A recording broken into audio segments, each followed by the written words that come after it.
Trời mưa luôn mang đến những bức ảnh lãng mạn và rất chill. Cho bạn nữ tựa cột, đừng cho bạn nữ đứng ngay cột, sẽ cắt thẳng ngay đầu, không đẹp. Bạn nữ xoay ngang, hơi tựa vào bảng chỉ đường, sẽ có một góc ảnh đẹp hơn. Góc điện thoại từ trên cao chụp xuống.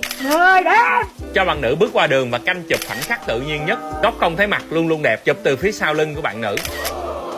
Vẫn là phía sau lưng nhưng ở một góc chụp cận hơn. Góc điện thoại cao hơn để dù che mặt bạn nữ. Lưu ý hãy chọn góc chân dung để có thể chụp cận. Đây là một trong rất nhiều kỹ thuật được chia sẻ trong khóa học quay, chụp và chỉnh ảnh bằng điện thoại online và offline của Sam.